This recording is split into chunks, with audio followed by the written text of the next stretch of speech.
Hello everyone and welcome to Vewd.dev. I'm Sebastian Baberowski, but you can simply call me Sebo. I'm the Chief Technology Officer at Vewd. Vewd operates at the forefront of embedded software. Our Emmy-award-winning platforms like Vewd.OS and Vewd Core ship each year on more than 40 million connected TV devices from the world's leading brands like Sony, Hisense, Samsung, Philips and more. Behind all those lines of code are more than 200 of the world's premier embedded software developers, QAs, engineers, architects and designers, working tirelessly to enable entertainment everywhere. I'm proud to call them colleagues.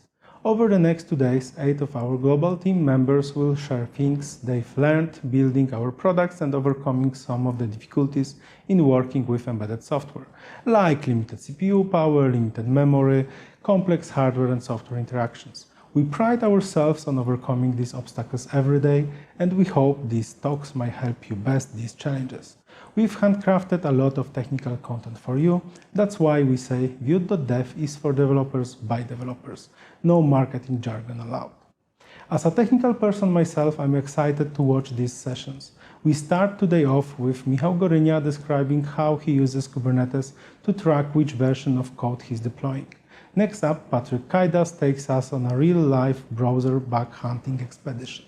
Then we visit our office in Sweden, where Karlsson takes a deep dive on system memory and how it impacts the software running of embedded devices.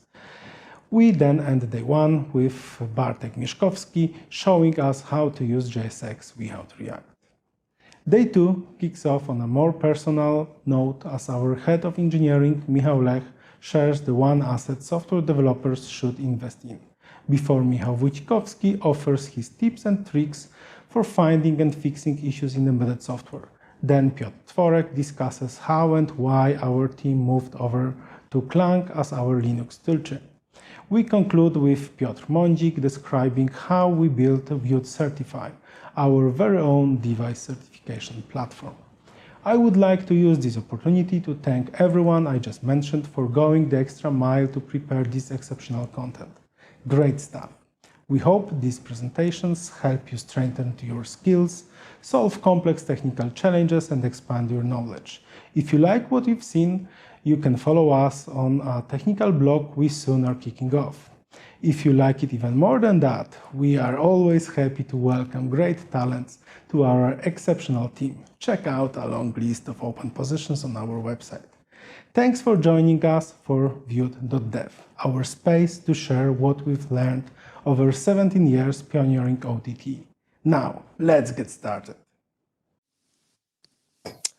Thank you, Sebo, and welcome to Vewd.dev. I'm Thomas, the head of communications here at Vewd, and I'll be your host over the next 2 days. We're excited for all of the sessions, and we look forward to your questions. Remember to add any questions in the chat. We'll answer questions at the conclusion of each session. Now, let's get started with our first session of the day on Kubernetes. Tools like Kubernetes have fueled a rise in the number of services that we can keep in individual containers. Of course, it's not always easy to know which code version you have running in a particular container. In this talk, Vewd senior developer Michał will share Vewd's solution to this problem. Now, over to you, Michał. Thank you, Thomas. What I would like to talk about today is how to use Kubernetes labels to track microservices versions. This is really that simple solution to that problem, the problem of tracking versions, when you have dozens or hundreds of microservices. A little bit about me. I am an architect in Vewd Web Services department. I work in Vewd for around 5 years. I am Python and Rust enthusiast. I really like to play with those languages, especially to extend Python with Rust extensions. Okay, what I will be talking about. So first, I would like to explain you some foundations to establish some common ground. Then I would like to explain why it may be even a problem to track versions of those microservices. Then I will show you this solution. I will expand on that solution a little bit. I will show you where can we go from there, and I will be happy to answer your questions. Quick note: I will not show you the full solution. I will only push you in the right direction. But first, a little sneak peek. This is what we have in Vewd. So really simple dashboard with each microservice listed, each environment listed, and each microservice on each environment is denoted with version, with who made the deployment, when the deployment was made, and also links to like divs, which can give you an information about the exact commits that differ between environments. Okay, so let's talk about foundations. I assume that you already are familiar with Kubernetes and Helm. I will not spend time explaining those. About Kubernetes, we have our own self-hosted clusters in Vewd. We have cluster for integration/testing, for pre-prod in production. About Helm, we use version 2. We have not migrated to version 3 yet. And each microservice has its own Helm chart. Yeah, and that's basically it. Okay, so what's the problem? Why you may think, okay, why is it's not hard to track those versions, right? But you may think that you have like one code base and one server. Someone says do the deployment and you just do it and everyone is happy.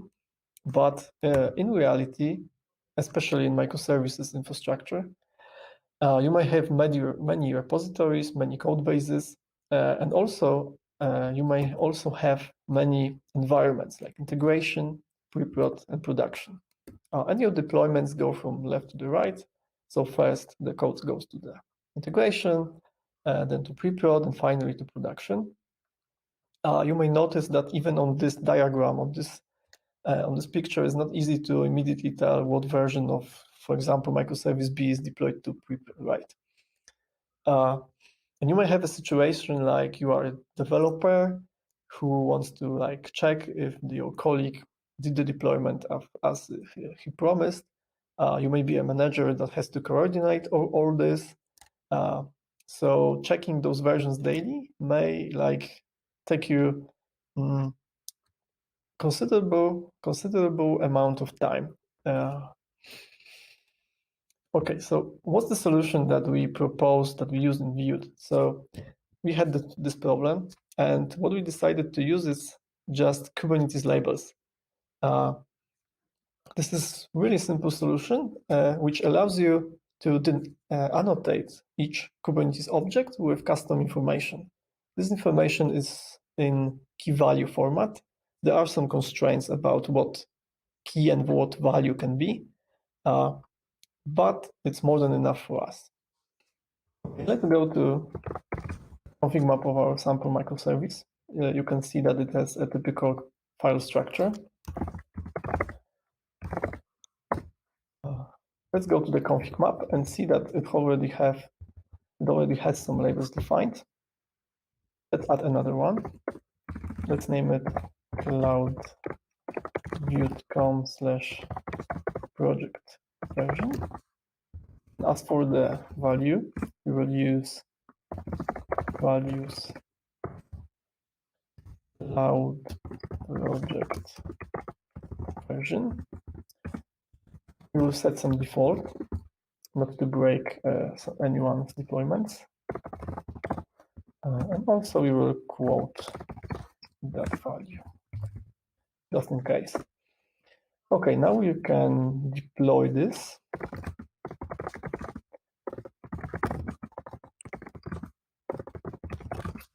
Timeout. Namespace VDD. Let's name it API status VDD, and we will use this local Helm chart. It will take a moment.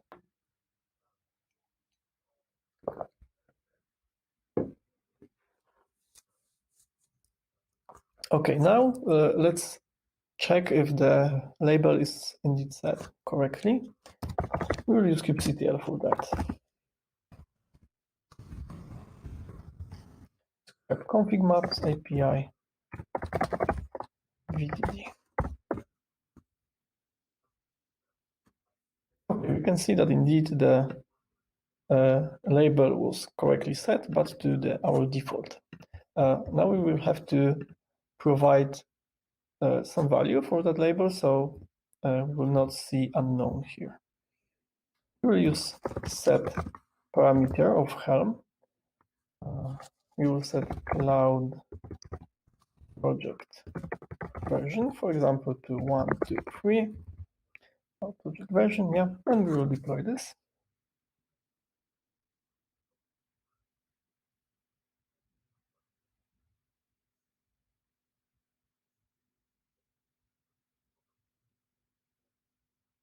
Okay, and again, let's see if the value was set correctly.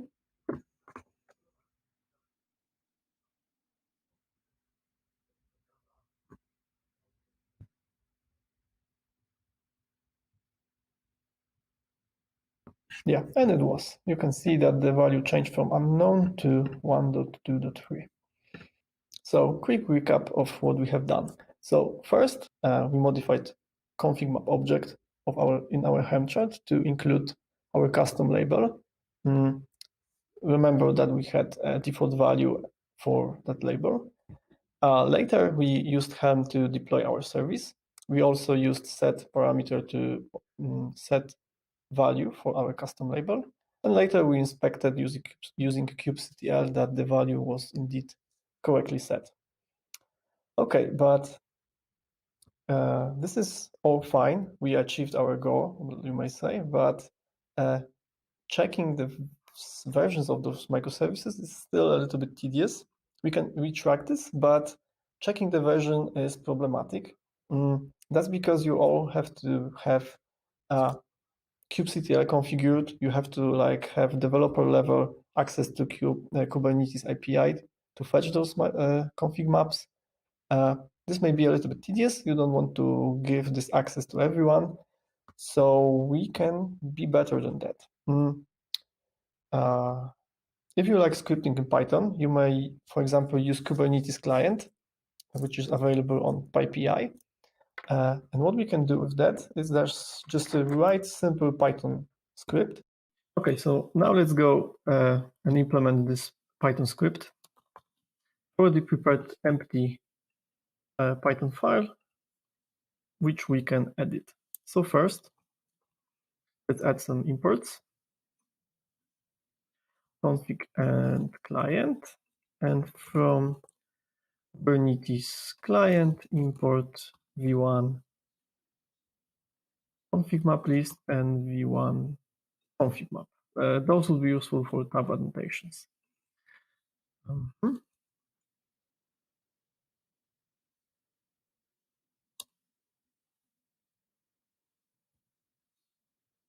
Okay. First, we have to configure Kubernetes. We will use load this one. Load kubeconfig. This will basically automatically use your kubectl configuration. Okay.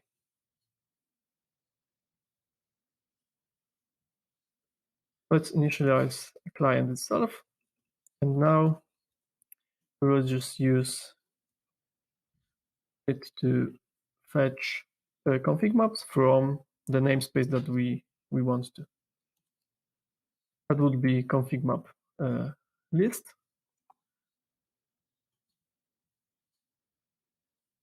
And we only pass here the namespace, name of the namespace that we want to fetch config maps from. It's VDD, and maybe with some timeout, like 30 seconds. Timeout seconds, yeah. And now we can iterate each config map in response. So for in response items, let's use pretty print.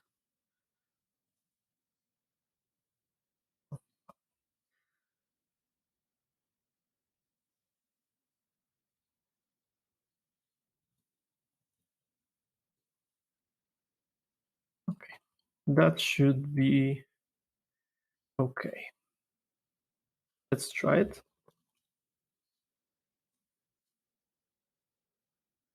Yeah, and we can see that we indeed have fetched a config map. There's only one because we have only one service deployed to our VDD namespace. And we can see that the Cloud Vewd com project version is correctly set to 1.2.3. So okay, we have that script. We can fetch all the config maps in the namespace, but we also would like to parse it in some more convenient way than this dictionary. So we can use, for example, the data classes for that. So let's declare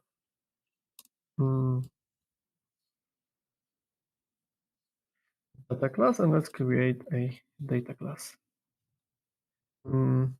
Let's call it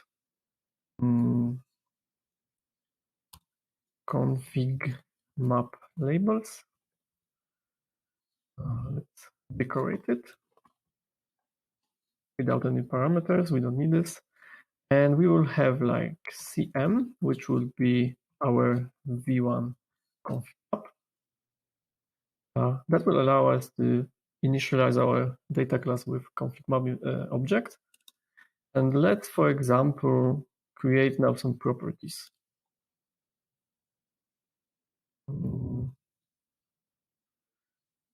Okay. For now, if we look at this config map object here, we see that we want to get to metadata key and then labels underneath. So we can do those labels, maybe none. In that case, we want to return empty dictionary. So if self cm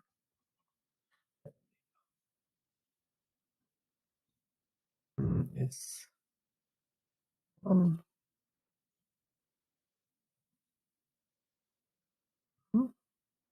maybe metadata labels. You can see that this object, oh, sorry.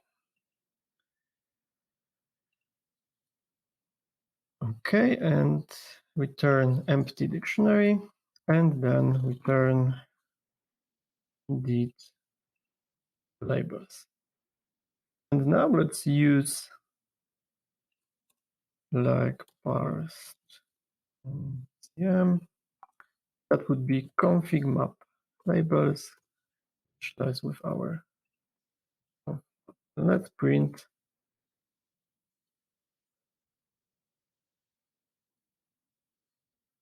labels, and we can drop pretty print for now. Let's test it out. Okay, and we can see that we have only accessed the labels. So this object inside our config map. And this is far more convenient to use this data class than manually traverse our dictionary or v1 config map list objects. Okay, so now let's add another property, which would be called like version. Similarly, we can do version equals save labels, and we know that the label for version is cloudvewd.com/project version. Maybe it would be better to use get with some default. If version equals would unset, I think it was unset. The default, let's check it out.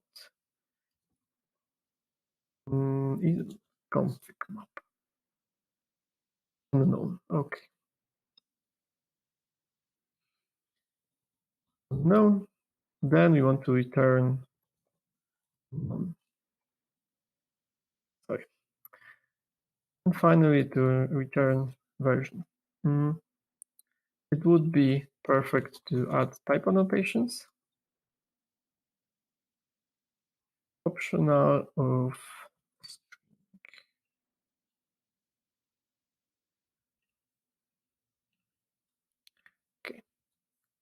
And now instead of returning all the labels, we can print only version. Let's try it. Picked objects have no attribute version.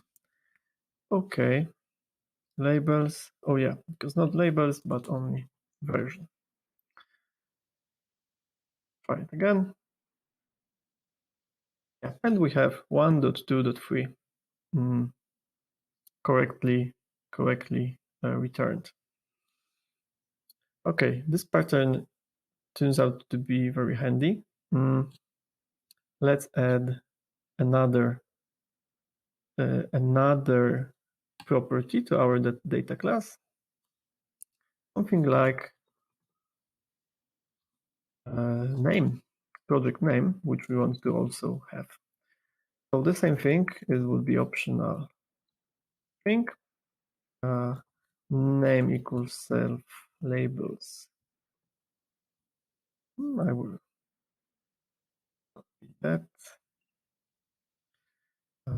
Known as the default and project name. And again, if name equals unknown, that basically means that we fall back to the default. Someone simply did not set the name correctly. Return none. Return name. And again, we can print it here. Name and that version. Let's try it again. Yeah, we can see that we have none there for project name. That's because if you look at the config map, we don't have this label set. We can do this now. Let's add cloud view.com project name.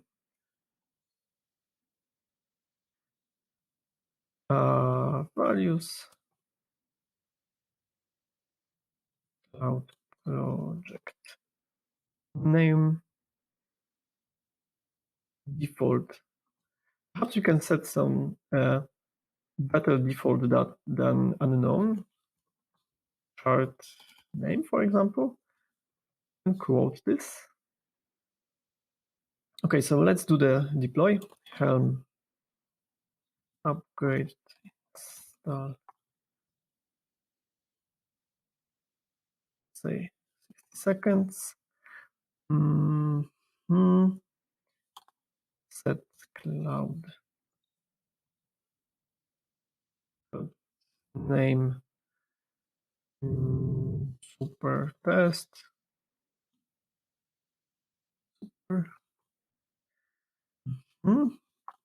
Set cloud project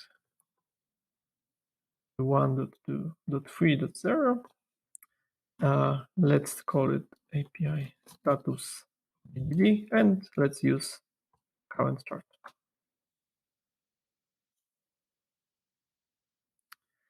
Please name and chart path.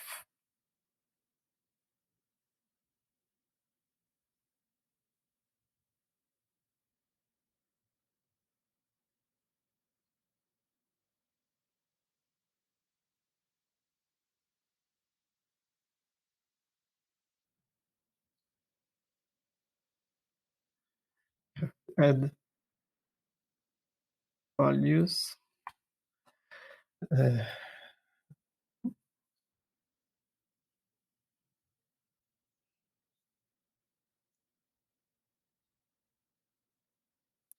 Okay, it has been deployed. Let's now call our script again.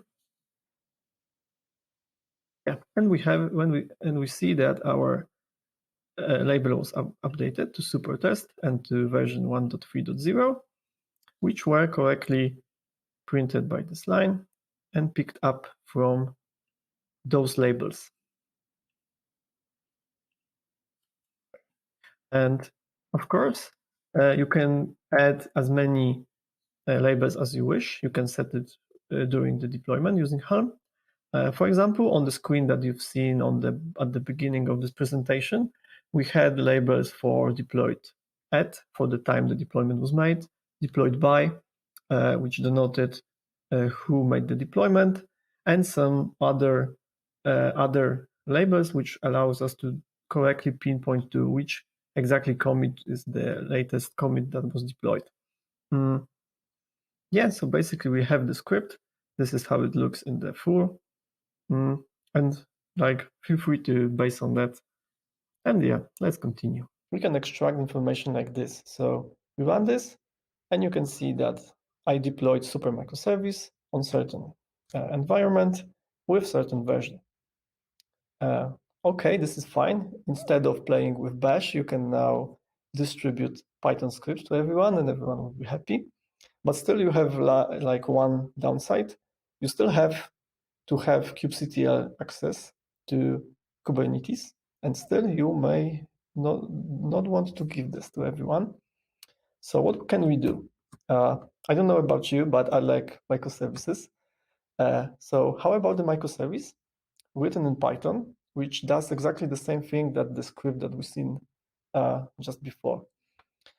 What we can do is to take each of those environments and deploy our script as a service exposing API that will ingest this labels information and expose it in API. Again, from this, it's not really far to create a dashboard like this. You just have to add some table, and basically you are done. One note, if you are going for this microservice, there has to be like one change made. Instead of loading kubeconfig, you want to load in cluster config, which basically uses services RBAC configuration. Yeah, so thank you. This is basically it. I'm happy now to answer your questions.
Thank you, Michał. Now, let's take some questions. First question we have, why annotate config map objects, not some other? Yeah, that's a really good question. So it basically makes sense in our setup where we have like one config map object per service deployed. So it is just convenient to annotate this one object instead, for example, of to annotate many pod objects and just grab that information from those config maps. Excellent. And then is the Kubernetes package still maintained? To my knowledge, yes. The last time I checked, it was a few days ago. Yeah, it was still maintained. And last question that we have right now, if you have this versions service deployed to each environment, how is this central table with information about all environments actually built? Oh, yeah. Yeah, I think, yeah. This is also a good question. So basically, this versions is deployed to each environment, as you said, but this service exposes just the API to expose this information through the API. And separately, we have like deployment of the UI part. So this table that you've seen. And this table, this UI JavaScript table, is configured to contact each of those environments that we have. This may be tricky as you have to configure cores, for example, so the UI part can communicate with those backends without issues. But this is not something that is really hard. Excellent. Let's take a look if we have any other questions in the chat. I don't see any. So with that, I think let's say thank you, Michał, for your presentation today. Yeah, thanks so much, and thanks everyone for attending. And I think with that, that concludes our talk on Kubernetes labels for service version tracking. Make sure you stay tuned for our next session coming up at 11 o'clock right here on Vewd.dev. It's called It's the Network's Fault. Let's go home. We'll see you then at 11 o'clock.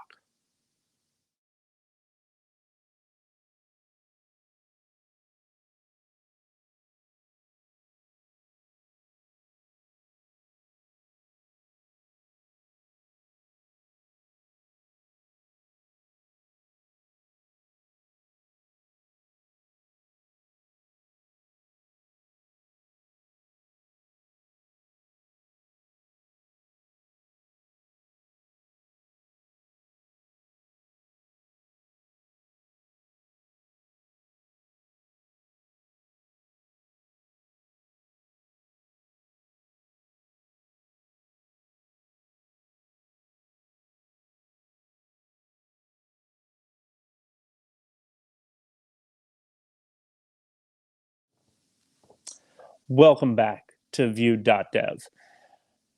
In this talk, Vewd engineer Patryk Kajdas presents a real-life investigation debugging a tricky browser behavioral issue where the temptation was to blame the network, but he was able to push through and find a resolution. So during the session, please make sure to add your questions in the chat. We're going to answer questions right at the end of the session. Now, over to you, Patryk. Thank you, Thomas, and welcome everyone to my presentation. The presentation's title is Network's Fault, Let's Go Home. So the idea behind this presentation is to show you a case study where I have investigated some problem, and at few points it was very tempting to blame the network or blame the environment. And so I will show you the investigation paths that I have taken and the dead ends that I have inevitably encountered. And also a bit about me. So I'm Patryk Kajdas, and I'm working at Vewd for almost 5 years now. And my most beloved activity is fixing bugs and investigating issues. And I like hopeless cases. That is when it truly looks like no hope for quick fix or no hope for fix whatsoever. I like to chime in and go deeper. And also I like improv, that is improvisation theater. And it also somehow helps me in my work, that I will mention also later. Now, the roadmap. The roadmap is as follows. First, I will present the problem description. Then, in loop, that is in few iterations, I will show you investigation paths that I have taken, and then the dead ends. And at some point, we'll arrive at grand finale. So, to the problem description. Problem description is, we have a video element embedded on a web page. So you are probably familiar with that. For example, on YouTube, you watch videos, right? Embedded on a web page. And most probably this presentation right now is also embedded on a web page. And let's say that bandwidth is at 4 megabits per second. That is, we can colloquially say that the network is fast, right? And the playback is smooth. Then, at some point, bandwidth is reduced, for example, to 300 kilobits per second. So that's pretty low. And what can we expect from that?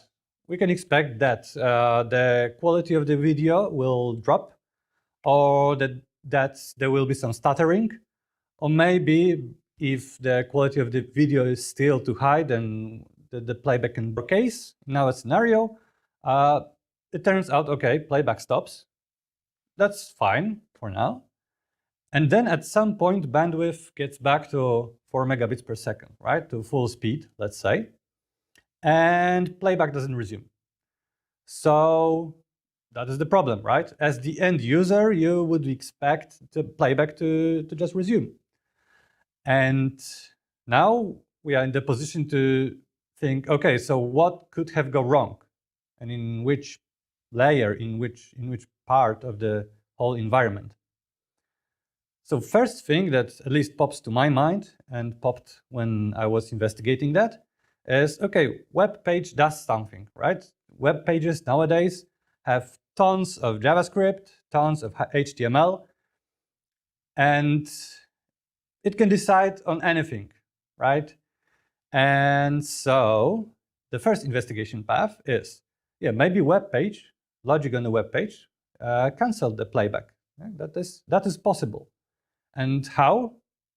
Well, for example, if we inspect the documentation for video element, we can see that the browser can emit, for example, waiting event or stalled event that says something about the playback. For example, that the playback has stalled.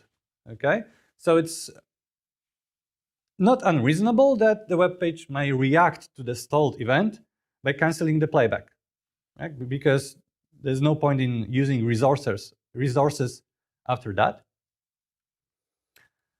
So then we go into the debugging phase, right? So it can take from, let's say, 1 hour to a few days, even depending on how complex is that particular web page. So I was doing that. It has took me some time. And at the end of the day, it turned out okay. Everything is okay, at least on the web page side, right? So we cannot blame the web page. Okay, so that looks like a dead end, right? The first dead end that we have encountered. Now, we can think, okay, so what is the other thing that takes part in this whole playback? It's a web browser. So maybe web browser decided to cancel the playback, right? So this is investigation path number 2. And how to prove that, or how to see what web browser really did? So as every friendly software, web browser produces logs. At least that's my opinion, that every friendly software should produce some logs.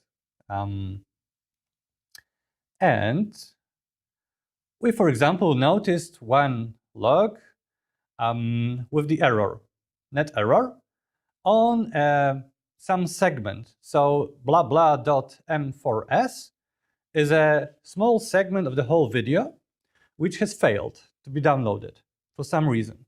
And the reason is net error minus 118. Now, that's not immediately obvious what it means. In our case, in my case, where we are based on Chromium, we can just go to the Chromium source and find out, okay, so minus 118 is connection timeout. So how now does it look like? If the connection was too slow, something has timed out, in this particular case, downloading of the segment, then it's kind of tempting to say, okay, it's the network's fault, right? Something has timed out. And then, is it time to go home? For me, it was tempting, yeah, to claim that the work is done. Okay, we can go. And the next day, tester comes, and testers are good at finding things like, okay, on PC it works. So that was kind of implicit in the first description. Where do we play this video? On what? Well, we are making software on TVs, so that was played on the TV. And when testing on PC, everything works. Okay. So that means, okay, we still need to look further, right? There are some differences between how PC and the end device, that is TV, works. And we arrive at next error. This says error content length mismatch on this exact same segment. Okay. So the content length entity header indicates the size of the entity body in bytes sent to the recipient. That is the definition. So what does it mean? That means that after the bandwidth is reduced, we see a truncating of responses body, right? So the header said that amount of bytes must arrive, and a smaller amount has arrived, and nothing else, nothing more, right? So something has been truncated. So that looks like a server's fault, because at the end of the day, it's the server that sends us, right, those bytes. And so if it hasn't sent all of them as it should, then it looks like a server's fault. Now, how to reconcile that? How to reconcile that it works on PC but doesn't work on the TV? There is a little thing that can vary from browser to browser, and also can vary from on which device the browser is run. And that little thing is called user agent.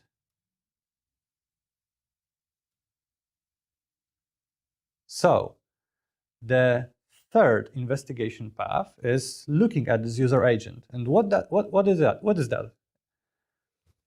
It's a string that the browser uses to introduce itself to the world.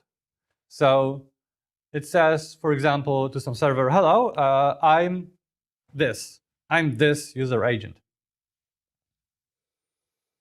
And in particular, we can see that, for example, we have this Android 11 in this example user agent.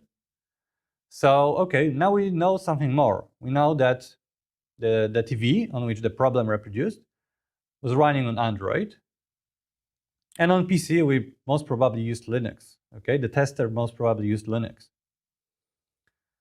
So what can we do?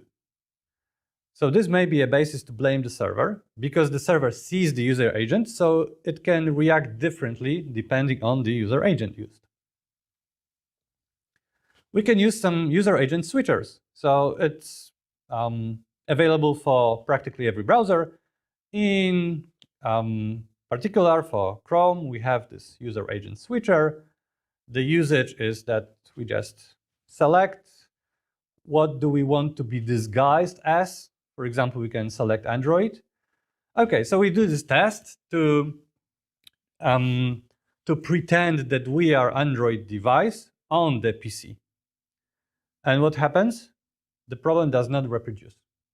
Okay, still all is okay on the PC with the Android's user agent. So what does it mean? it means it's a dead end, right? Again.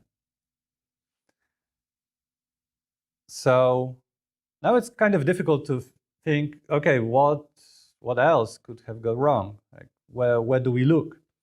So at those points, it's good to take a step back and think about the steps, the reproduction steps again. So what is important is that this bandwidth has been reduced somehow, right?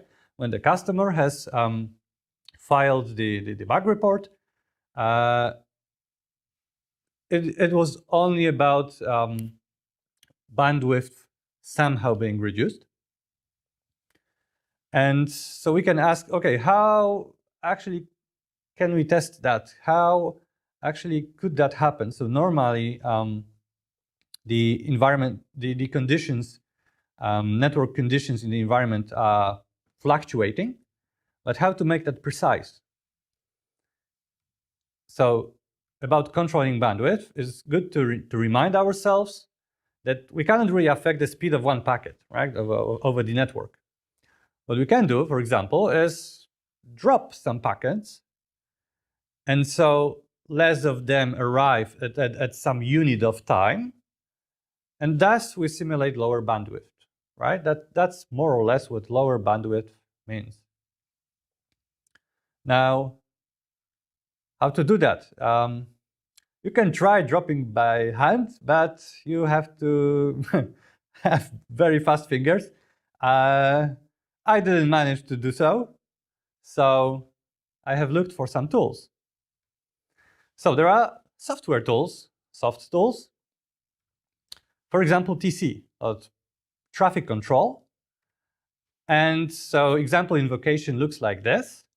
And this ENX00249 blah, blah, blah is the network interface on which this TC acts. So that means it will reduce the bandwidth on this particular network interface. So that's a very handy tool. And we also have hard tools, like real hardware. For example, there are some switches like this Netgear switch that have configuration panels and where we can set the desired bandwidth, okay? And on one particular port in this switch, the bandwidth will be reduced. Okay, so how to set all those things up when we have those soft tools and hard tools to really simulate the scenario. One setup, soft and hard, is that we firstly buy some USB Ethernet adapter, and it looks as follows. We have our PC. We launch TC, that's traffic control software on the PC. And we launch it on the network interface provided by this USB Ethernet adapter. Okay? And then we plug the end device, for example, the TV, to the network adapter, and boom, and it works, right? And now we can simulate the reduction of the bandwidth. And we also have fully hard setup. So we use this super switch, and the setup looks as follows. So we also use the USB Ethernet adapter so that we can go to the configuration panel, and on this one particular port to which the end device is connected, we manipulate the bandwidth. Okay, so the new investigation path now emerges. So when the tester has come to us and said that on PC everything works, it was kind of implicit. He didn't tell all the details that he used the TC. Okay. Whereas for a customer, also after some digging, has used the fully hard setup, the switch. So what is the side lesson here? It's always good to have precision in steps for a production, right? This equals happiness and time reduction, because usually when some steps are presented, we tend to omit, right, details, because they may be obvious for us, but not necessarily for others. Okay, so if it works with TC and it doesn't work with switch, and we know from before that there is some truncating of the packets, it looks like switch is truncating the packets. So what shall we do? Shall we contact the manufacturer of the switch, for example? We could. That might be a big step. That is usually contacting some third party is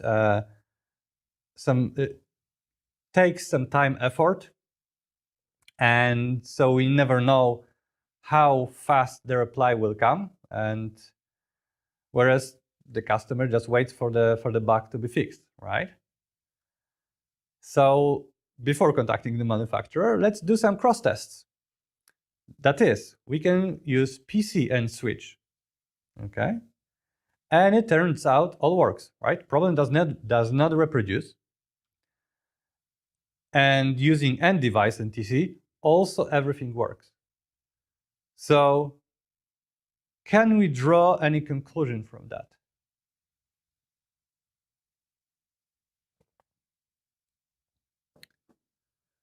It's a bit hard. It looks like switch breaks something, but not really, right? There is something to the switch, but switch with PC works. So we cannot totally blame the switch. So it looks like another dead end. So what can we do now?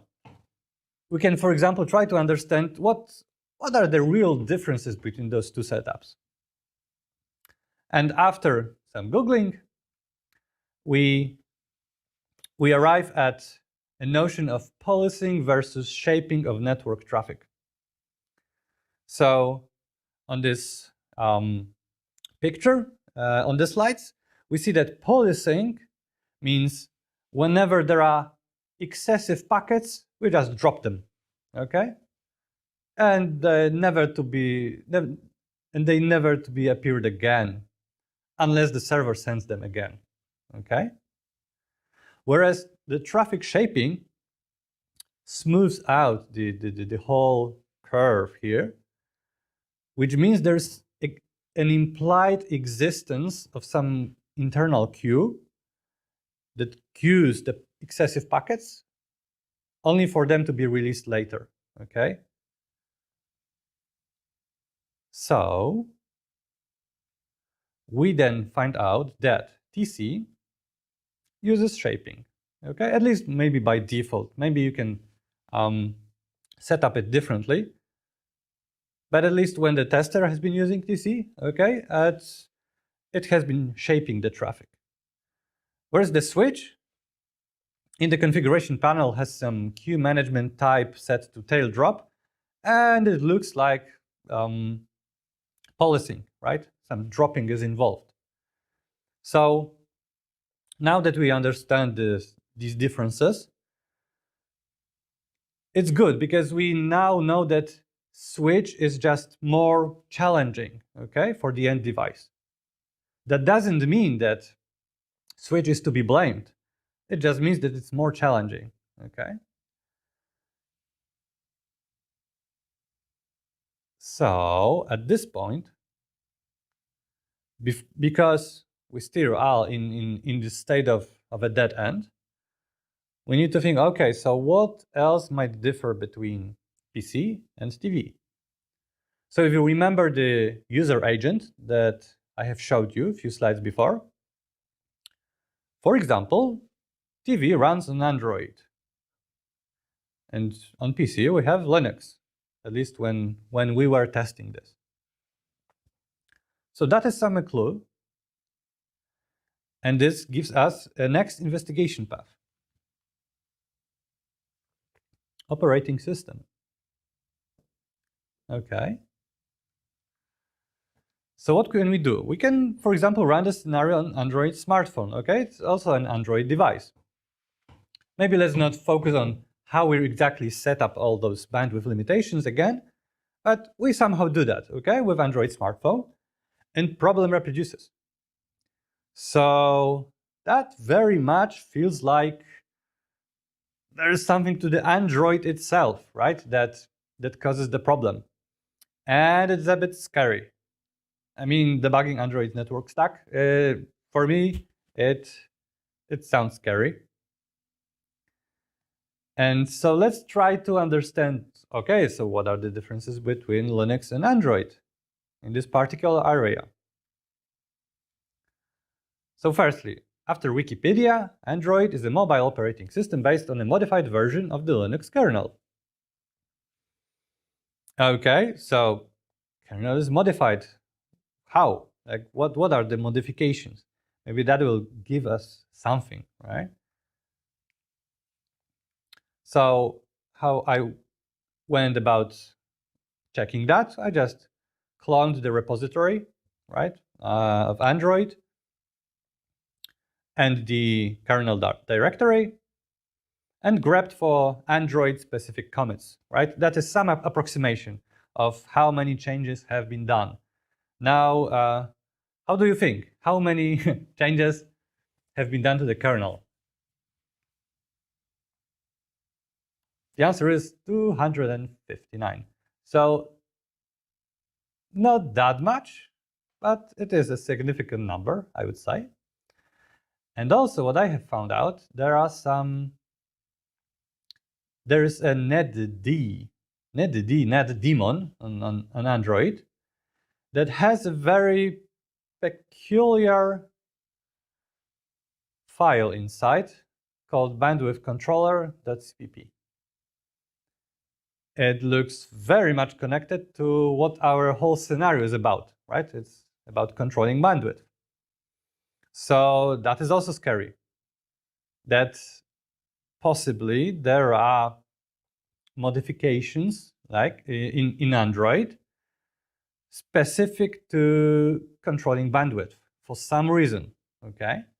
And there are a lot of changes, over 1,000.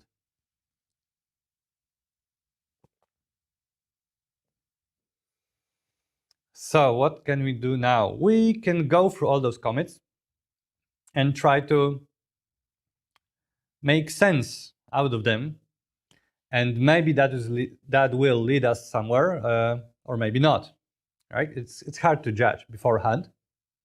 So I skimmed some commits, and it didn't give me any clues. So what to do then? That is, shall we continue with reading all those commits one by one and spending a lot of time? Or maybe we can come up with some alternative path. And if we don't have the experience to come up with another path, sometimes it's useful to just ask someone, right? I mean, you can go to a colleague who is experienced in networks in general and present him the problem and what he thinks out of it. And for example, this person, let's call him a think tank, will very quickly tell us what can we do, what can we inspect that we haven't inspected yet.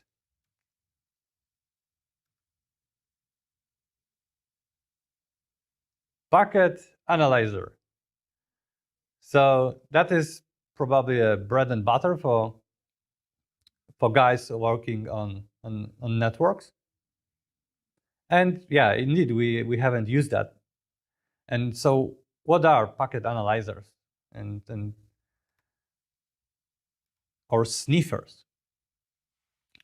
So we have console ones like TCP dump or TCP trace. So TCP dump allows us to see live all the packets that are coming back and forth on a particular network interface. And from that, we can analyze something. And TCP trace helps with analyzing. And also we have graphical ones like Wireshark. So one doesn't really judge the taste. Some people like to use console ones, some people like to use graphical ones. Let's say that I am a person that likes clicking on things and using the graphical ones. So is the choice obvious then to just go with the Wireshark? So not necessarily. So it depends on the setup. So it may happen that there is no other option than compiling TCP dump yourself for a given device. So I did have one case where I really needed to compile TCP dump myself. In that particular case, however, I was able to use Wireshark, and that's good for me. And also what's good to remember is that there's a difference between sniffing and analyzing. That is, we can sniff the traffic, for example, with TCP dump, and then use the wonders of Wireshark because it can open a file produced by a TCP dump, okay, and still get the benefits of graphical interface. Cool. So let's say we are choosing Wireshark, and the way it looks, it's that. So it's very colorful, and so it looks like it's also very powerful, because usually when software has colors, then it means it's complex, right? Because there's some reason why there are so many colors. It has to differentiate between different kinds of data and different kinds of information. And cool, and it can even produce graphs. So yeah, I'm all for Wireshark. I just love it. Okay, so now we have chosen the Wireshark. We record the network traffic when the problem reproduces. And then we spot this one particular request for a video segment that didn't get any response. And we inspect that one request. So it's a get for some blah blah M4S, that is some segment. And from there,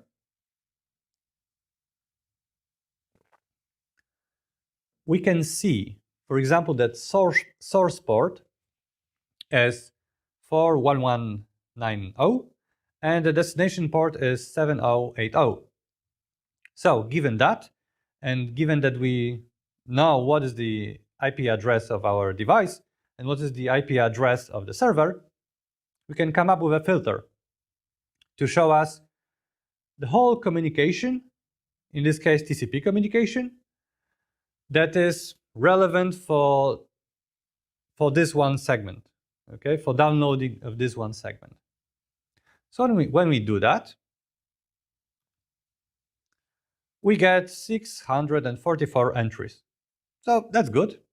That's not too many. Yeah, the segment is confidential, so only M4S is visible. Anyway, so we see, okay, some TCP communication happens, and we not necessarily have to be an expert to understand what truly is happening, because Wireshark truly helps the user. So scrolling down, we, for example, notice some black lines, and there are some TCP out of order information on few of them. So we can suspect, okay, something wrong happens, right?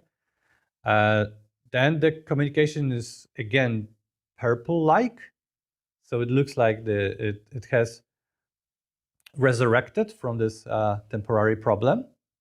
Okay, so we scroll further, and many more black lines. Okay, so something definitely bad happens, and it coincides with when we reduce the bandwidth. Okay, so that's good. That means that the reducing of the bandwidth truly affects the TCP communication somehow.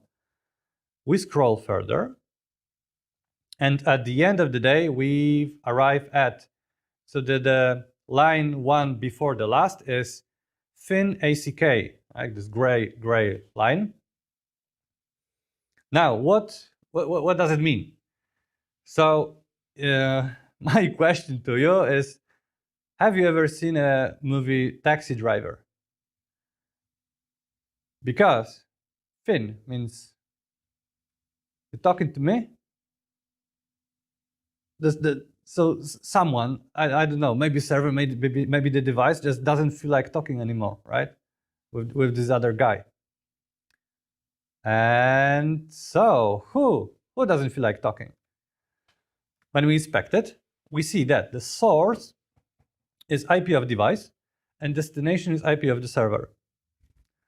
So it's Android's device that doesn't feel like talking anymore, okay, to the server. And so it looks like we should get back to inspecting Android's network stack, right? Because that's yet another, argument for something specific to Android playing role here, okay? So mind you, it's not server that stopped the communication, but the device.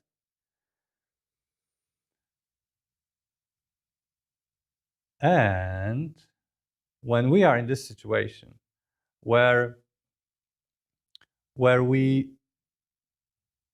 are on this verge of, okay, we need to get back to a previous investigation path that we seemingly exhausted, and it's hard to tell whether we should get back or should not. It's good to come up with some sanity checks or some cross checks that we also have done before. So, for example, the thing that we haven't done yet is trying to just download these individual segments with as simple software as possible. So, for example, wget is a small utility program that allows us to just download segments. And so we can set it up on our Android device. And in loop, because we know the URLs of the segments, in loop we can download these, thus simulating the playback. And how do you think? Will the problem reproduce or not? The problem does not reproduce. So that's like a woof feeling, because okay, so it's not really connected to the Android, right? I mean, it's not Android to be blamed here, because we have run this wget on Android device, and problem does not reproduce.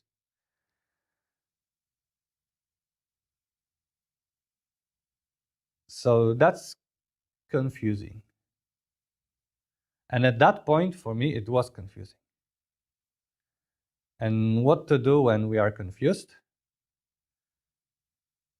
Maybe revisit something that we have already had, right? It's good to revisit things where maybe we have overlooked something. And so let's look at the request again. And so the whole problem in our scenario is that some connection is not kept alive. And in the request, we have a connection header keep alive. So that looks like it might be connected. And can we draw any conclusion from that? So I don't know how about you, but for me, it looks like the web browser must have some Android-specific code that fiddles with keep alive. We don't know yet how. We don't know yet why would it do this. But that's what seems like to me.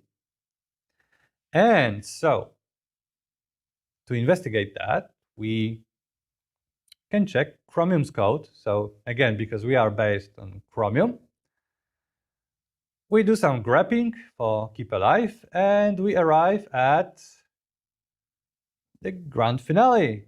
So it's not a bug, but it's a feature, which actually makes sense for mobiles. So for Android and for iOS, keep alive is not, let's say, respected to save battery. Okay, so that's good. With this caveat that it doesn't make much sense on the TV, right? Because TV is not battery powered. So that's it, right? I mean, that's how we can fix it. Just fix some few defines so that on Android's TVs it works the same as, for example, on Linux. So what's the feeling when you finally prove after so many attempts that it's not the network? Yeah, that's the feeling. That's what I did have. And also what can be interesting for me is to see what are the statistics. So how many hours have been spent on all of that? So time logged working on this issue was 72 hours. So let's say 9 days. And the investigation time was 40 hours. So what does it mean? Why those numbers differ so much? So almost half of the time was spent on setting up the environment and testing. And let's recall that the setup was non-obvious. There were two different setups. And we also had false positives, right? Due to this TC versus switch. That is TC being nice to the device and switch not. Okay, so what are the conclusions from all that story?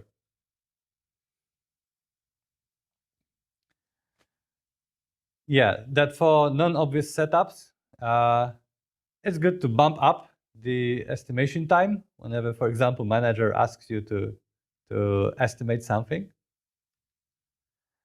And that not every Android device's battery is powered. And that it's good to balance out, and this is really important, at least for me when I work, the formality of the proofs, whether you truly have proven that we are at the dead end, continuing investigation of one path, and coming up with new paths of investigation, right? So, for example, we have not pursued the investigation path of writing to the switches manufacturer, and we have not continued the path of inspecting all the Android specific commits in the kernel. Okay, and that's good. We don't always have to exhaust one path completely. We can come up with different paths. And so focusing on at most two from the above might cause us to get stuck. Okay. And most importantly, for me, don't give up. So yeah, no matter how many dead ends you have encountered, if the issue is still not fixed, and we don't have a super formal proof that it cannot be fixed, then truly not giving up is the best thing what you can do, right? And trying to find inspirations everywhere, not only from logs, but also from other people, like, so for example, our think tank. And so this tip is kind of easier said than done, because yeah, everyone can say, okay, don't give up, blah, blah, blah. So my personal golden tip for working on this not giving up attitude is improv. So I mentioned at the beginning right, of my presentation that I do some improv, which is also improvisational theater, as it's called. And there is, you can't go wrong with trying that. So it's not only just huge fun doing it, but it truly has taught me to never give up. No matter how the scene goes, there's always something to grab to, okay, and to go deeper into something, into some one path. And so I truly love improv and recommend everyone to try that out. It doesn't only help with personal relations with people. It does that. It also has allowed me to actually be a better problem solver, okay, a better engineer. And so also some summary of the tools that I have used. So now that you know these tools and how they might help you in your work, so one slide for revisiting that.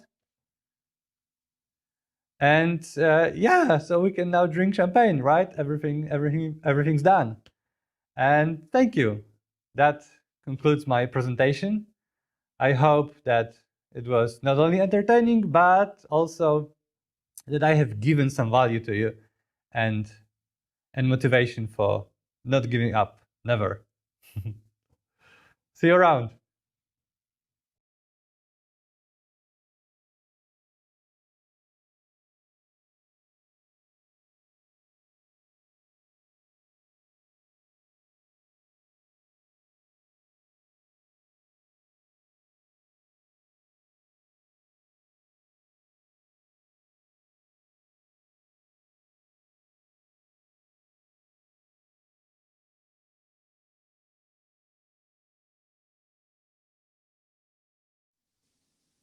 Thanks, Patrick. That was a great presentation.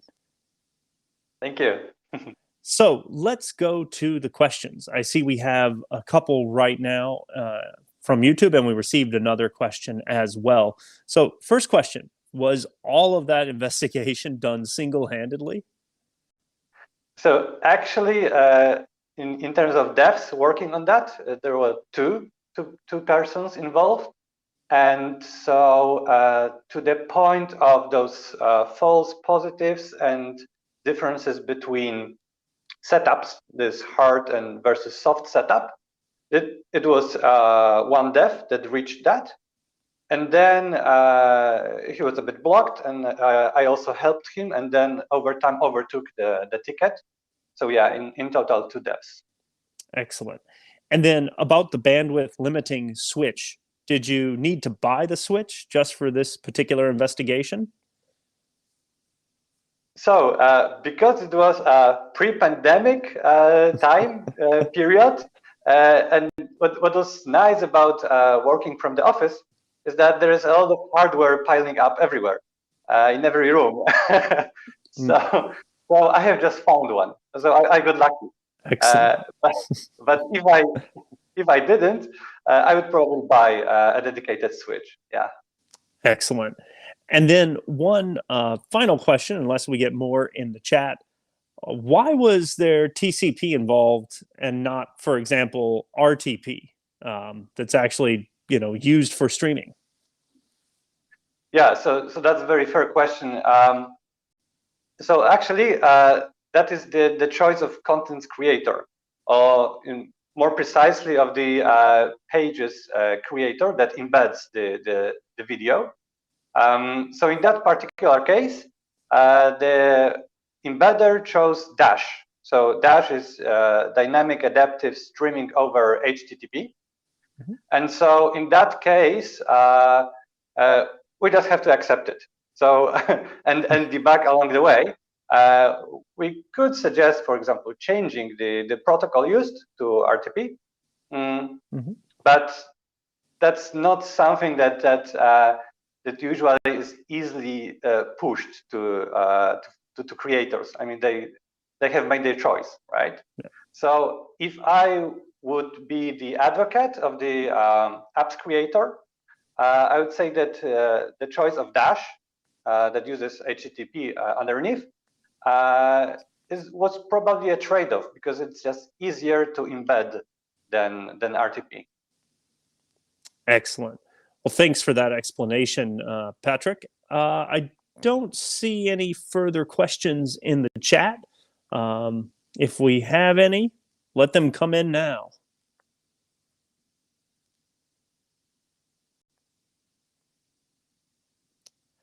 Then I think, without any further ado, I want to thank you, Patryk, for that great discussion and deep dive into hunting down a bug, particularly difficult bug. My pleasure, and thank you, and bye. Thanks. Now, make sure you stay tuned for the next session that starts right here at noon. It's going to be on system memory profiling on TV with Vewd's very own Åsa Karlsson. So please make sure you join us right here in a little more than 10 minutes. Thanks.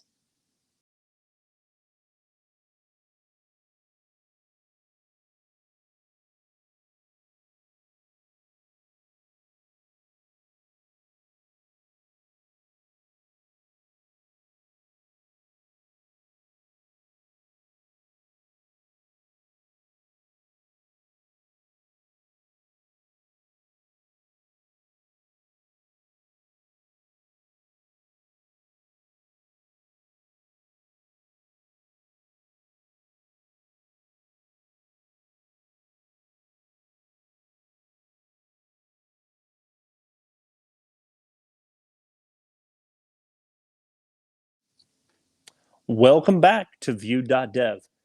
Coming up now, this presentation introduces the concept of system memory. It's a part of a device's RAM where applications reside.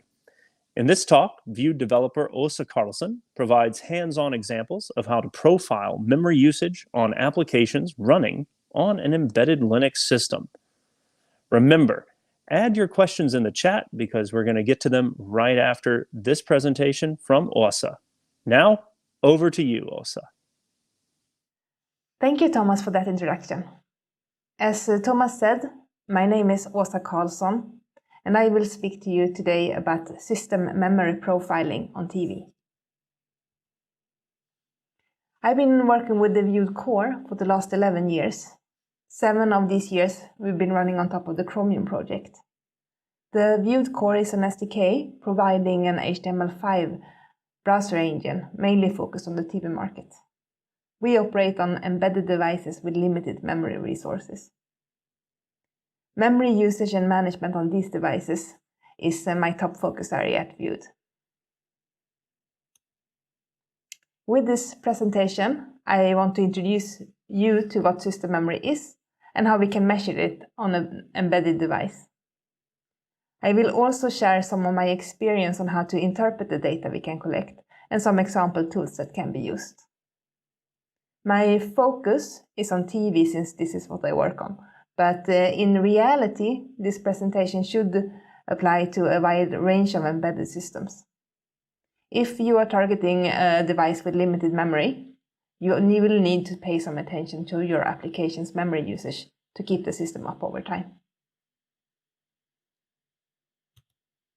My goal with the presentation is to leave you with a better understanding of what system memory is and to give you a quick start guide on how to begin profiling memory usage on your embedded device. But let's start with why do we care about system memory? We've probably all seen this oops, something went wrong or similar on some application on a computer or a mobile phone. This would usually lead me to reload the page or restart the application without much further thought. But what if your TV set all of a sudden throws up an oops, something went wrong in the middle of your favorite show, or even worse, simply freezes? Traditionally, TV users are used to broadcasted content where service interruptions are less common. But now, these services are shifting more and more towards video-on-demand applications where video streams are served over the internet. This shift brings with it applications that render web content. Applications possibly originally targeted to the desktop and mobile world, where memory is more readily available and where users are more tolerant of the occasional service interruption. Instead of a stable base of memory to operate on top of, the application is now balancing on a small stack of memory with even stricter requirements on uninterrupted service. On a TV set, the average user will not even know how to restart the application used to stream the movie that just froze. This means that in the TV world, where my company Vewd and our customers reside, it's highly relevant to keep track of memory usage of an application and to keep the memory usage balanced against resources and performance.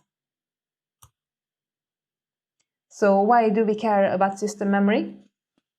From a business case point of view, we could say to deliver a smooth, uninterrupted user experience, leading to happy end users, leading to good reviews, leading to more revenue.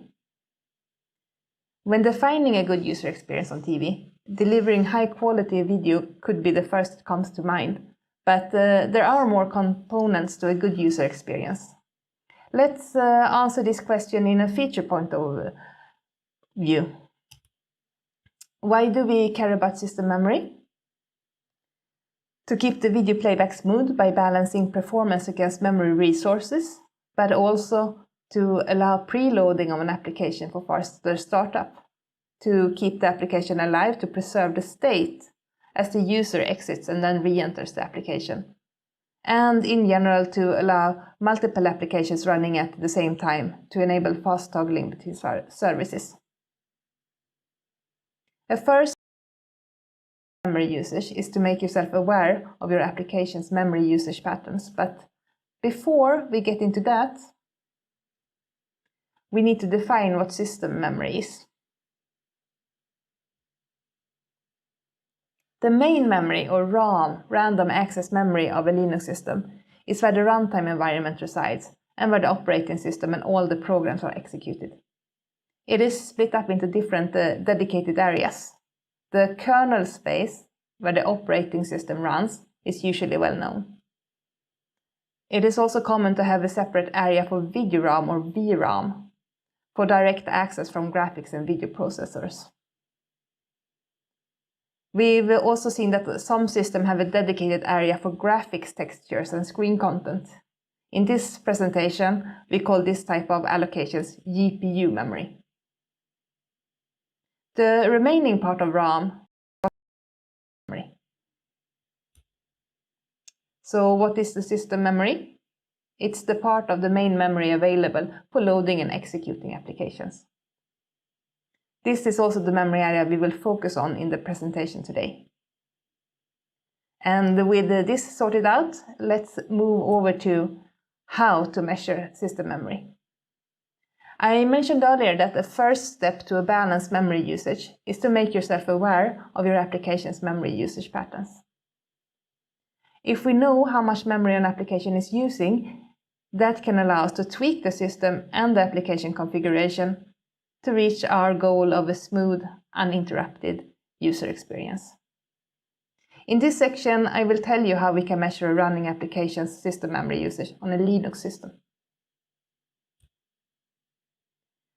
A good tool for this is the Linux proc file system. This is a virtual file system that will give us information about the system status and all currently running processes. The pair process smaps files will give us information on the system memory usage of a specific process by listing all the currently held memory mappings.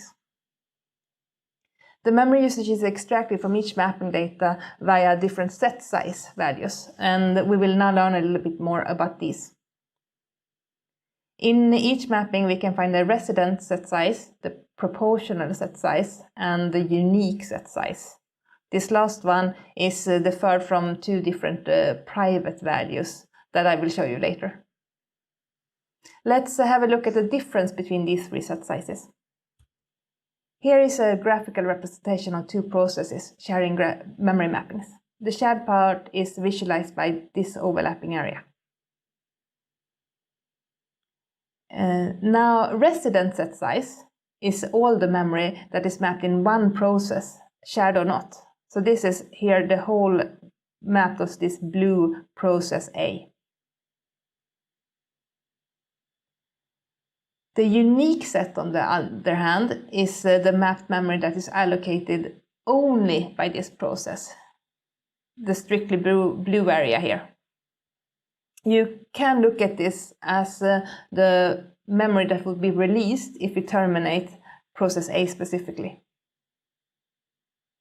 Last, we have the proportional set size. This includes the unique set size count, but it will also take into account parts of the shared memory. A shared memory map will be split equally between all the processes that is using it. In this picture you can see here the shared memory area being split into half, and half of it accounted to process A.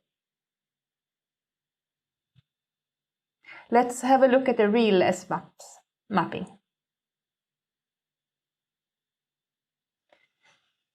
Here is one mapping from an S-maps file on x86 Ubuntu. And these are the resident and proportional set sizes. And we can also calculate the unique set size using these private clean and private dirty values. This mapping is for a system file.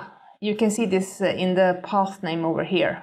And since it's a system file, it makes sense that it's shared. And this is visible here with the RSS value being significantly higher than the PSS value, 40 here against 7. Let's look at answering our original question. What value can we use to measure system memory? For a single process application, using the unique set size may be the most straightforward. But for a multi-process application, which the Vewd browser is, same as all Chromium-based browsers, the proportional set size is really the only value we can use. In a multi-process application, it makes sense that memory mappings are shared. For example, loaded executables and shared data that needs to be passed between processes. That means that when adding data for multiple processes, resident and unique set size would lead to an over and under count respectively. The shared memory would be counted multiple times or not at all. To give a generic answer to our question that can be applied to all process models, how do we measure system memory?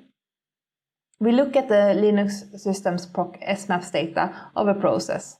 Then we summarize the proportional set size count of all the mappings.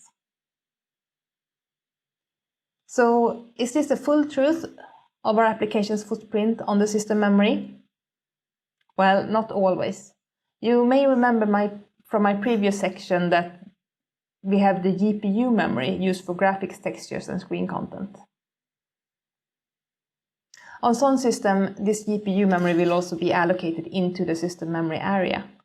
These allocations are not visible in the proc file system. The GPU usage may be available in other tracker files, depending on the device. On some occasions, we've tracked it by enabling debug FS in the Linux kernel. I won't include GPU memory tracking in this presentation, but I do recommend you to make yourself aware of how this works on your embedded device when you start looking at memory usage. GPU memory is not the only allocations that will be unaccounted for by the proc file system. We will also have memory usage in RAM related to applications from kernel-related metadata like file descriptors, allocations made into the temp FS that has not been mapped and committed by the application. And finally, there will be memory losses over time due to memory fragmentation. Usually, I hope you will not have to care too much about these last 3 bullets, but it's good to be aware of them the day that you do run into trouble. With that lesson shared, let's move over to look at some memory data. I will now show you some examples on how to interpret the memory usage data we can collect on an application. But let me start by making an additional distinction of the data that will help you analyze your application's memory usage more efficiently. When we measure memory at Vewd, we usually split the allocations into two parts, file mappings and memory on heap. File mappings are loaded executables of applications and shared libraries. They can also be map data files like translation strings or font data. We distinguish this memory data since the amount of executable code loaded into RAM depends on the kernel configuration and on the current memory's pressure state on the system. We've observed that the amount of file mappings for the same application differs between firmware releases on the same device. We've also observed that parts of these mappings can get ejected when the Linux system is stressed on memory. Despite these uncontrollable variations, the amount of file mappings is important when looking at an application's generic footprint on a device. For an embedded system, it's wise to keep binaries as small as possible to minimize the required file mappings, to allow maximum space for the execution of the application. This moves us over to memory on heap. Memory on heap is the runtime memory used by the application when executing. Where file mappings remain fairly stable, memory on heap will vary significantly depending on what the application is currently doing. The heap is where you're most likely to see misbehavior over time, like memory build-ups. The memory on heap may be split up into private and shared memory, where shared memory refers to memory on the shared temp file system. The temp file system, or temp-fs, is a virtual file system that resides in RAM. For a multiprocess application, this space is useful for passing data between processes. But there are many other use cases as well for a single process use. We usually separate this data in our internal profiling. Chromium-based browser may allocate a lot of data into this depending on the use case.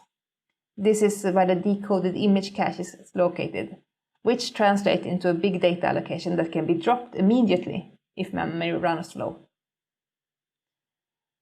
Note that private as used here is not the same as the private in the SMAPS data. That referred to process usage of a specific memory mappings, while here private only refers to an allocation pattern. To keep it simple, I will not include this split up of private and shared memory in my example data. Now let's move over to look at the data graph. This is an example of the memory usage of a Vewd-powered application playing a video stream. Since the Vewd core is multi-process, we've used the proportional set size data to grab the total memory usage here for all processes. You can see here on the green graph that the file mappings are stable over the run as expected. Looking at the blue graph, with memory on heap, something more interesting is happening. We see the allocation getting bigger and bigger with every minute. Are we looking at a leak in progress? In truth, a build-up is not always a memory leak. Let's look at the continued recording for this use case.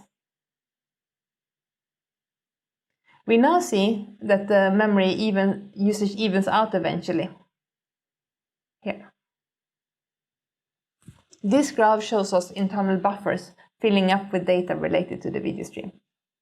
Once the buffers are full, the memory usage stabilizes, and this is a pretty common pattern for us. You can also note here the zigzagging of the memory graph. What you are seeing is the effect of internal garbage collect. A Chromium-based browser has multiple allocators and caches that will collect memory until a garbage collect is scheduled to clear it out. There is always a trade-off between frequent garbage collect and performance. Clearing memory takes CPU that may be needed for the foreground content to render smoothly, in this case the video stream. It is important to understand that memory buildups are not bugs in themselves. It is only a bug if the allocation threatens to interrupt the prioritized services on the system. Like in this example, interrupting the video playback due to system out of memory. To interpret the memory data and understand memory requirements, you need to understand the application you are profiling as well as the target environment. How many processes does your application use? Does the number of processes depend on anything? For example, a Chromium-based browser will have one dedicated renderer process per tab or per website. This means that the number of processes will vary over the lifetime of the program.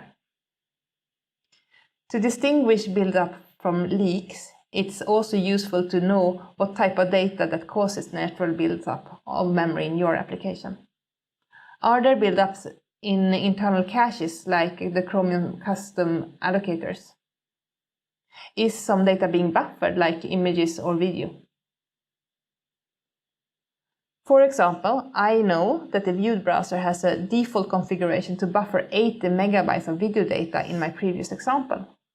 Now, if we look back at the graph, we see here memory on heap going up to 160 megabytes, but we can know that 80 megabytes of these are actually buffered video data.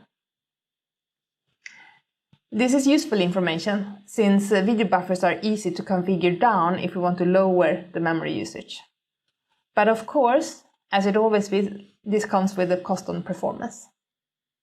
In this case, it could affect video stream stability. Less video data in the buffers can mean more frequent interruptions in video playback on an unreliable network. And so, the balancing act begins.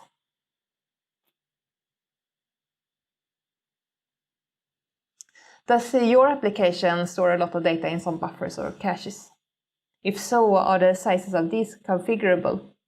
Is the default size suitable for your use case?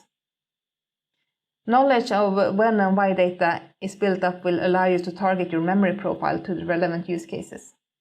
It can also help you set suitable limits on the caches and buffers. But to be able to weigh memory savings against performance costs, you need to establish what memory usage is good enough. How much memory is available for your application on your target device? At what level does the memory usage become a problem that can be noticed by the end user? Keeping memory usage adjusted against these parameters makes a lot more sense than to try to keep the memory usage as low as possible. Lower memory usage often comes at the expense of other performance parameters that all needs to add up to achieve a smooth and uninterrupted user experience.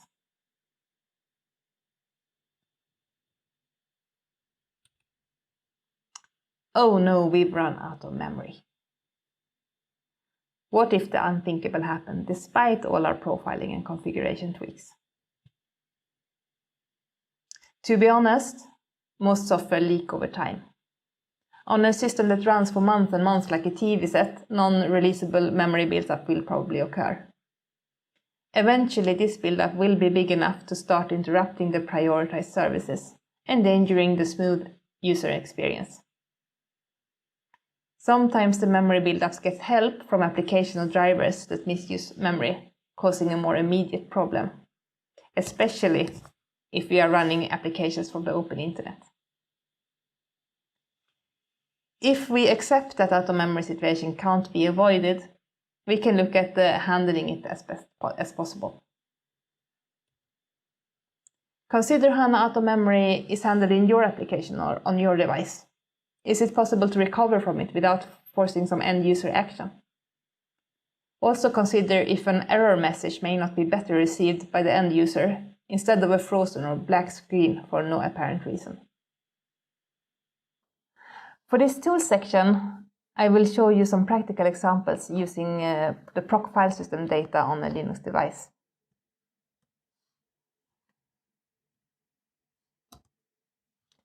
On the Linux system, grabbing memory data for an application is as simple as polling the application's processes smaps file in the proc file system. To profile memory usage on your application over time, I recommend setting up a shell script that polls the proc file system and outputs the result into a file on some easy-to-parse format. To do a snapshot of the memory usage of your application, you need to first identify the process ID of all your currently running processes of your application. And second, grab the total of the PSS listing in the SMAPS file for each process. Let's have a look at the example. On this Linux system, I have a Vewd-powered browser application running that's called Simple. This example is run on x86 Ubuntu Linux, and the output may differ slightly on your embedded device. It depends on the kernel version. Now, for starters, let's look at identifying what processes to pull from memory usage on this system. I know that my application is run from a binary named simple, so what can I use in the proc file system to find the PID of this? Well, knowing it's run as simple, I can use the stat file in the proc file system that contains data for of the process tree, sort of. It has child processes and the process ID as well as the ID of the binary.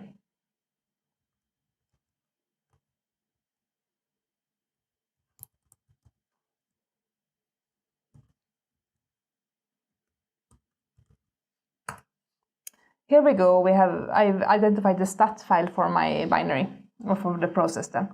And here I can see the PID 27580. It's both inside of the stat file, but also here in the file path. And this file path will be contain also the memory mappings then for this process.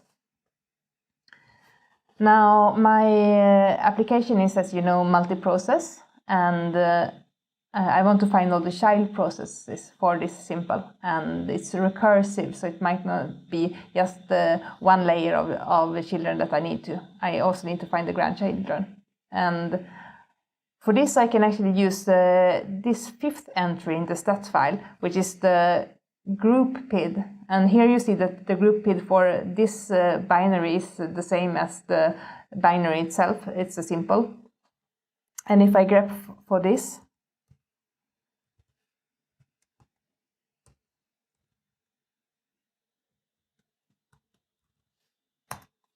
I get a bunch of other hits in other stat files. And I know that all child processes started from my application is named Oh My Worker, and here I see a bunch of them. Here you see that all of them has the simple PID as group ID, even though some of them has another process as a parent ID, which is this fourth entry in the stat file. Now, these are a bunch of processes.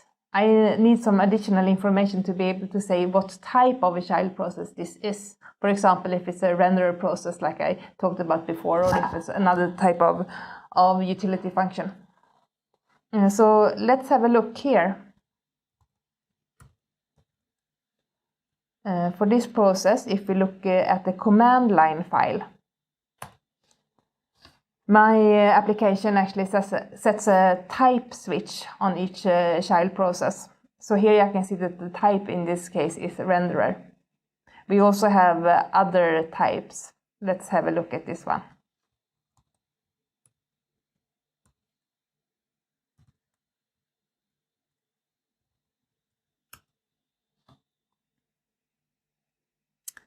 It lists type utility. In this case, it's the network utility function in the Chromium browser.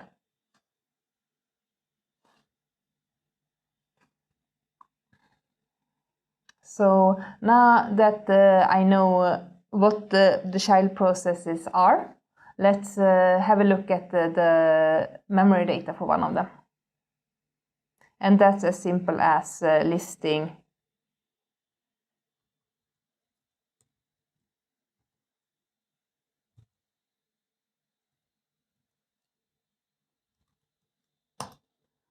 the SMAPS data here. We can have a look at all the PSS values. Now you see there's a bunch of entries here on top of it that actually has 0 memory mapped. So let's move into a font data mapping, which I know have some more allocations. And here you see that the PSS value lists as 30 kilobytes. And this is what we will use. It's a bit of an interesting example, since here you can see the RSS value listed at 60, which tells me that there are probably 2 processes sharing this. And the file path here, including Vewd core SDK, which is where my example application is run from, indicates that the sharing process is actually one of my process. It's not a system process or anything. Now, that was it for identifying processes and listing the memory usage. But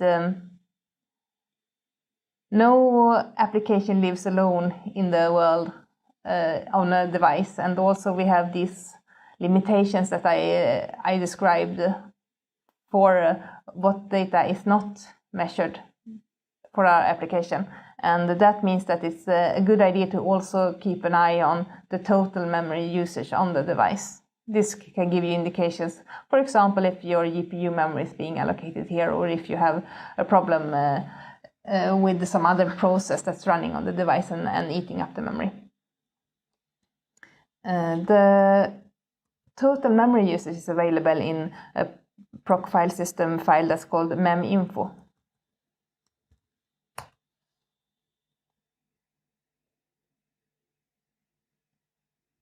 Here you can see the mem total, which is actually the system memory as we define it in this presentation. It's the total memory available for the running of applications on this device.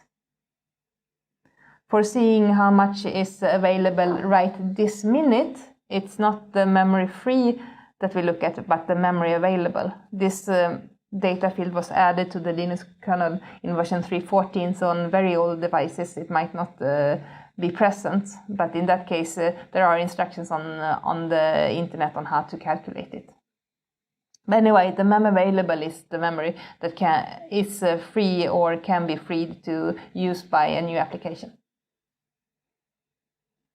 You might also be interested in these 2 values, swap total and swap free. They are also represented in the mappings for each process.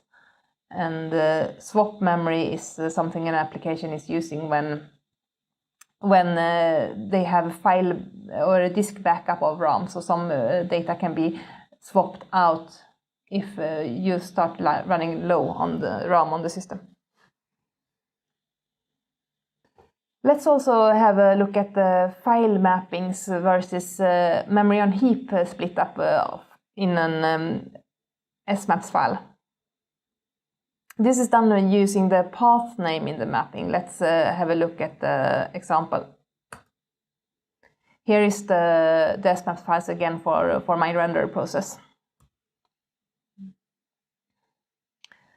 When we start a split up, we'll first identify all the mappings that belong to the shared memory on heap.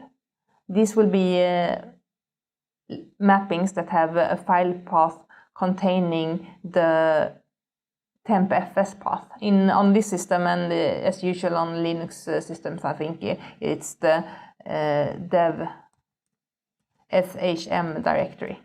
And here you see an example. So these mappings might be, for example, one of these images in the image cache that I was talking about before. You see here it's deleted. It only means that this mapping can only be accessed from the process that created it. It's not available from other processes, so it's not a case of memory being passed between processes.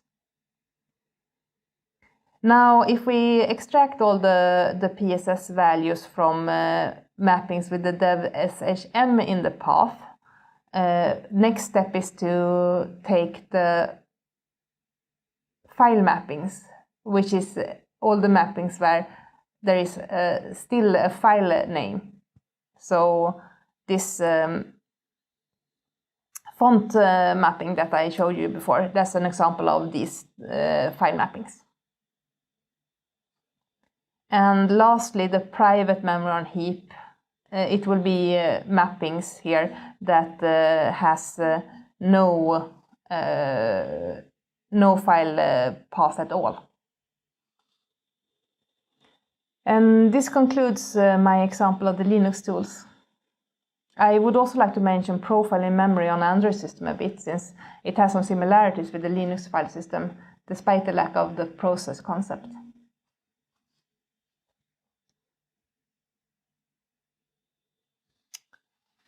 The Android system uses services instead of processes, and it does not maintain a full proc file system like Linux does. To extract memory data here, there is a dumpsys tool that can be useful. There are two methods I'd like to highlight in this tool: is the procstat and the mem-info tools. The procstat method will help you track a single service behavior over time and should be useful for stability tests on a specific service. But if you want to visualize the memory usage of a full multi-service application over time, like I would like to do for the Vewd browser, extracting the proportional set size data from the mem-info method is what I'd recommend. Let's look at some example output here as well. This is the mem-info listing of one of the Vewd browser services on Android. This total PSS here is comparable to both the file mapping and memory on heap together on the Linux data. It's also visible here in the app summary. You can also calculate the unique set size here using the private dirty and private clean, similar as you do on the Linux system.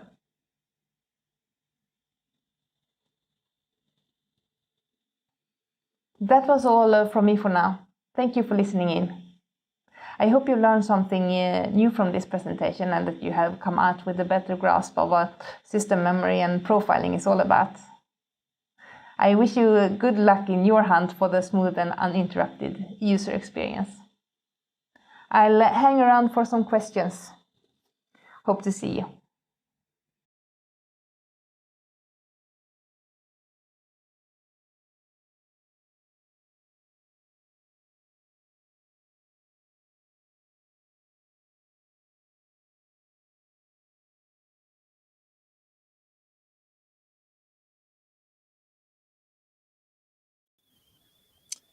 Thank you, Åsa, for that presentation. Yes, and now let's go to some of your questions. First, in your view, Åsa, are web pages and embedded applications using too much memory? Well, I think it would be a good thing if application developers were more aware of the memory usage of the applications. There are pretty good tools for this nowadays, I hear, and there are a lot of applications that probably could do the same performance and feature set with a more limited amount of memory. And you say some great tools. Do you have some examples of those? Yeah, sure. We have dev tools in the Chromium browser that we use a lot, and we also have Android Studio, I think, has tools for this. Mm-hmm. And how do you really know that it's the application that's leaking memory? That's an interesting question. We see definitely not all, but a lot of the memory leaks we get reported are problems with the applications. And what you need to do is you need to analyze the performance of the application while it's running. And this can be done in various ways. If you're running on a Chromium-based browser, you can use the Chromium inbuilt tools. That might be the leak detector that they have that gives you a log file of the nodes that are used by the applications over time. And you can also use dev tools. So you can hook up dev tools remote also if you're running on a device that doesn't support the framework itself. Awesome. Thank you. Yeah. And what kind of use case should you test on a device when it comes to memory? It's a good question. I talked in the presentation about getting to know your own application and also the system that it's running on. It's of course this is fairly hard to do in all cases, but if you know enough about the application, you can decide on what use cases are probably the most memory users, the highest memory users, and of course on a TV. That will probably be something playing HDR or even Ultra HDR video stream.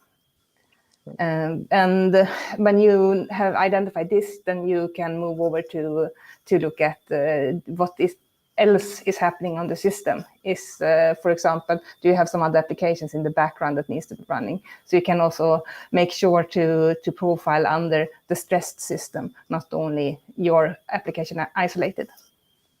Fantastic. Great tips. Thanks, Åsa. I do see that we have a question from Ingo, but it's not a technical question. Yeah. Just will the demo be uploaded somewhere once the live stream ends? And yes, Ingo, you can go over this in greater detail. We're going to be posting all of the videos from Vewd.dev over on our brand new tech blog, Dev at Vewd. And you'll be able to access that. You can actually access it right now at blog.vewd.com. But we'll be posting all of the sessions there over the coming days and weeks. So be sure to check that out, and you'll get what you need. Let's see if we have any other questions or comments coming in.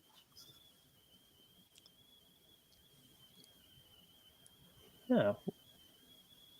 Well, I think if that's it, then I think we'll simply say thank you, Åsa. Well, thank you, and thank you everyone for your attention, and have a great day. Excellent. Thank you very much. And now, coming up next, it's our final session for the day at Vewd.dev. It is going to be called JSX without React. So make sure you stay here or tune back in at 1:00 p.m. Thank you very much. We'll see you shortly.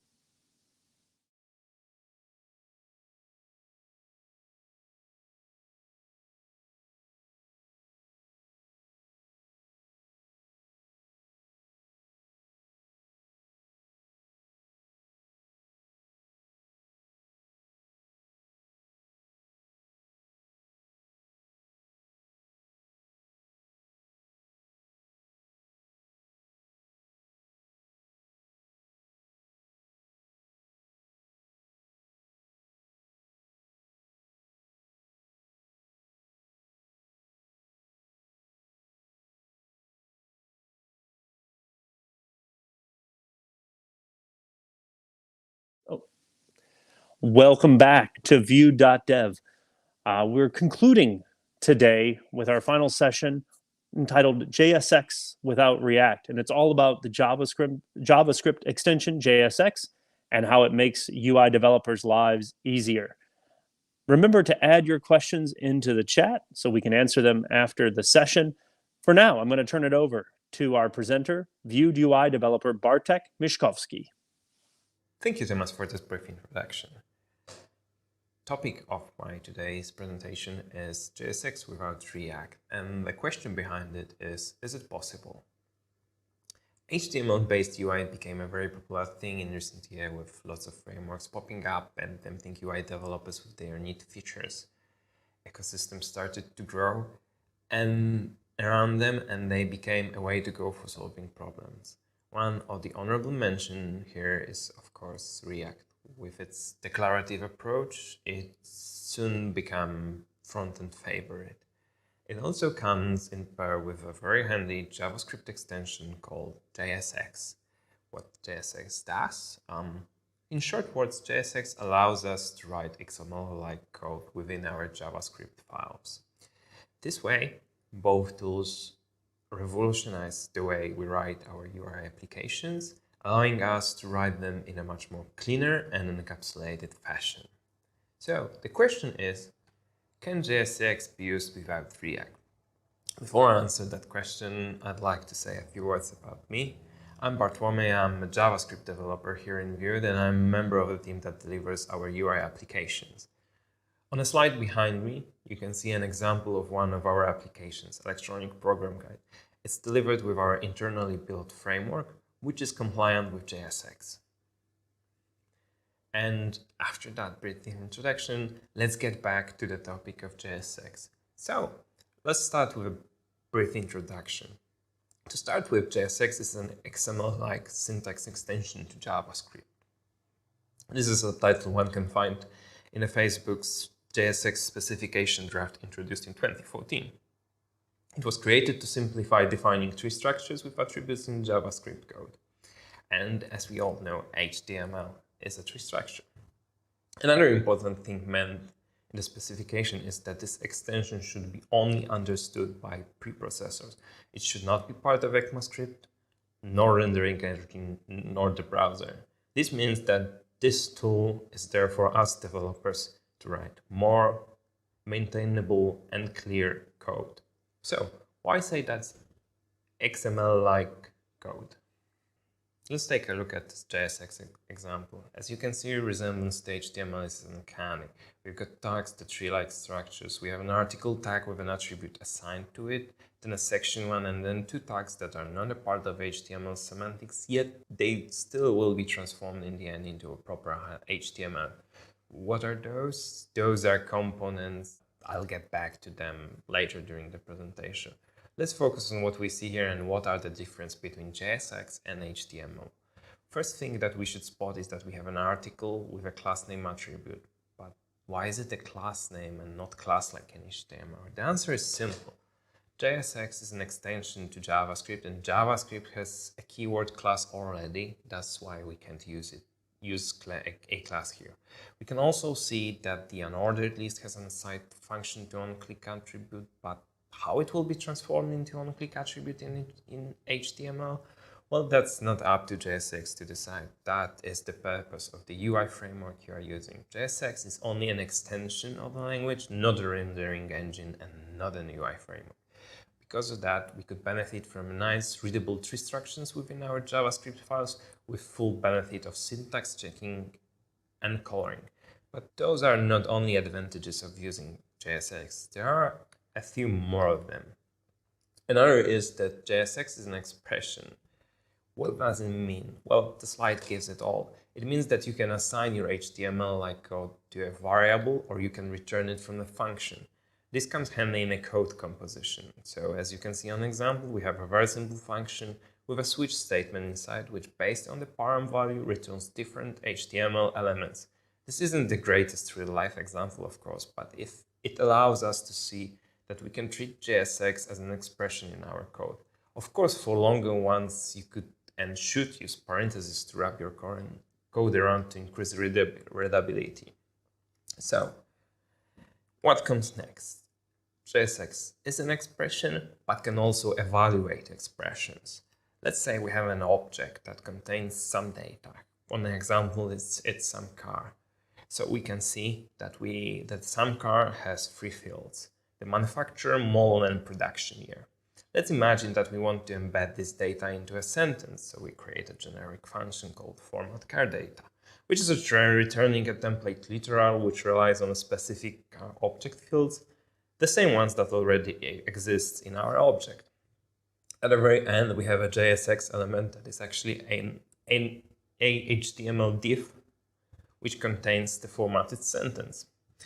What actually will be inserted into DOM is a div containing a sentence saying that the car is produced by Audi. It's a 2021 A6. Feels handy, right?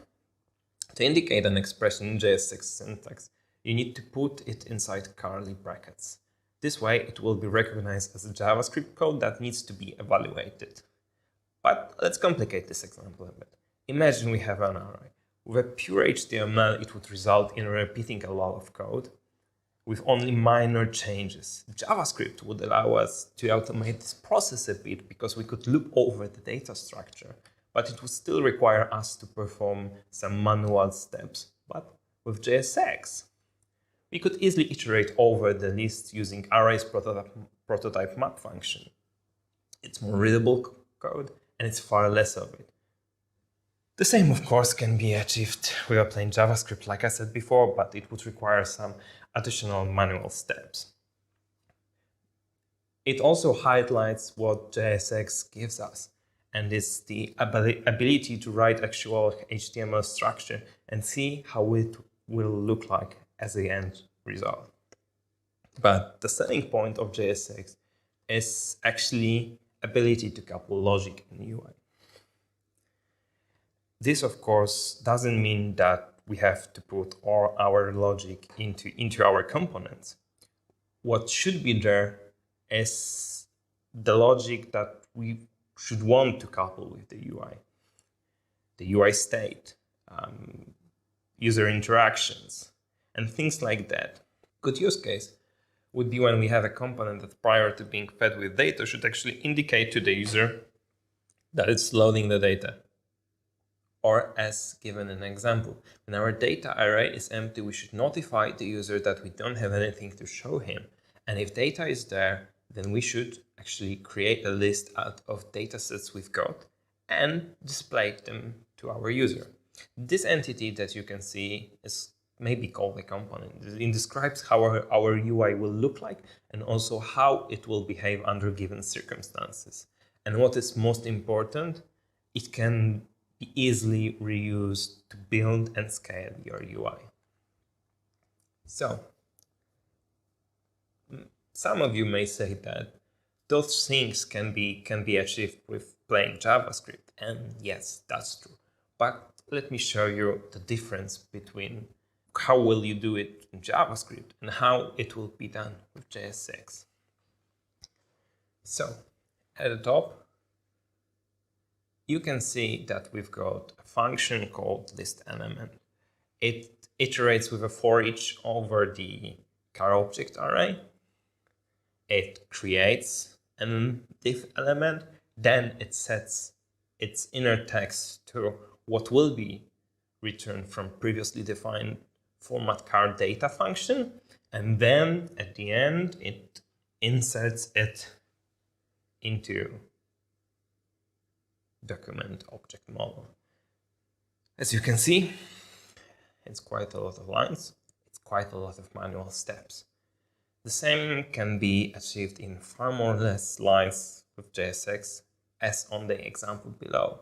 We just put the array date, map over it, and we get our elements in the end, which is far more cleaner, doesn't require us to actually parse every step and think how it will behave, because there's a visual representation of what will be inputted into the browser. So the question is it possible to use JSX without React? And the answer is plain and simple. Yes. The next question that pops to our minds should be, what is needed then to use JSX?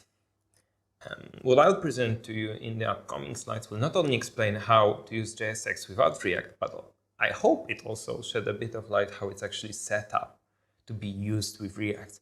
Since for the most cases you get there into already configured project, or perhaps you're using Create React app template that have all you need already in place without this manual setup. So, to start with, you need Babel. For those less familiar with JavaScript tooling, Babel is a transpiler which transforms our JavaScript code to older ECMAScript specifications. It's a highly configurable and extendable tool. One may ask, what purpose does the transpiler have? Well, its purpose is to transform your ES6 code or newer into one that is compatible with all the JavaScript engines. How is it achieved? It's mostly done with dedicated presets and plugins, which one defines in a configuration file and then are run as a part of a code building process. What is the difference between those presets and plugins? Well, basically, preset is a group of plugins, and that's the whole difference. Presets are prepared for React or for TypeScript. One of the most commonly used presets in web development is actually the end one, which allows you to specify the target browsers, So you could build your JavaScript code once and use it across different browsers.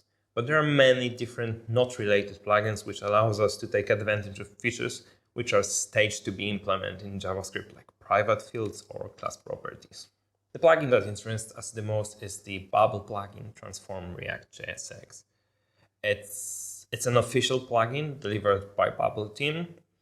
It has quite a few options, but the one most interesting for us is the Pragma option, because that's the one that actually does all the magic, or actually defines all the magic related to the code transformation, as it accepts the stringified name of a function that is responsible for creating DOM elements with JavaScript. By default, it's set to React create element function. So after the basic, here's how we do it in Vewd. We are using Webpack for our code bundling, and within our Webpack configuration, we pointed to use Babel loader to initialize the Babel and load the configuration. And as you can see, we have plugin transform React JSX there defined with our own Pragma function that is set to this create element function that comes from our internally built frameworks, and allows us to use JSX, with which we could easily manage the state of our complex UI applications and thus be able to introduce new features and changes quickly. When should you use it?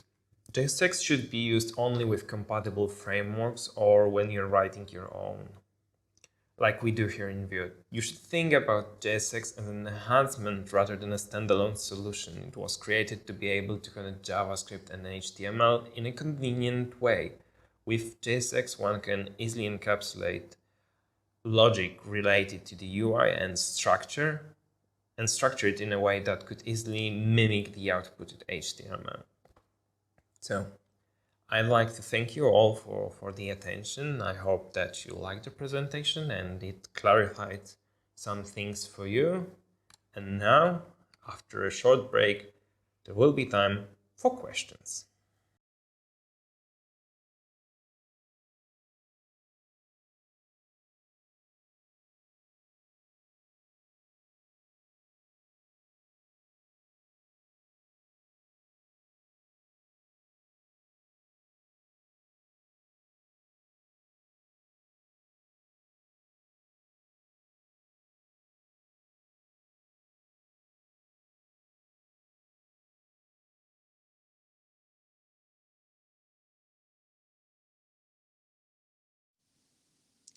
Thanks, Bartek. That was a great presentation. Now, let's take some questions. And the first question, actually, I want to start with one of my own, and that's just about JSX generally. I mean, is JSX a new thing, or has it been around a while? JSX, like I mentioned, it's been around since 2014, because basically that's the time when Facebook introduced it.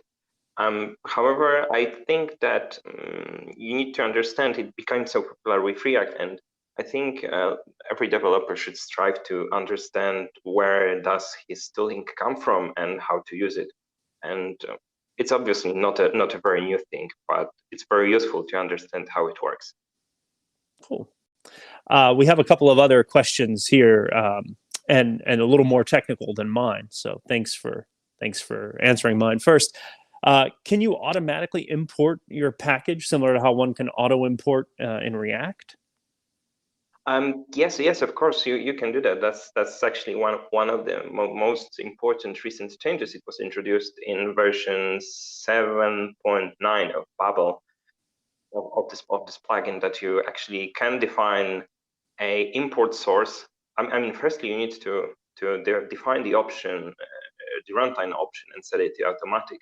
This will disallow you from using the Pragma option described earlier here.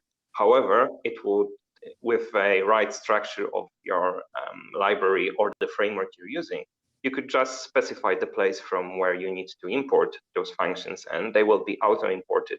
So no longer adding at the top of your file, import your library from React or from your library. You can also benefit from that, not only with React. Excellent.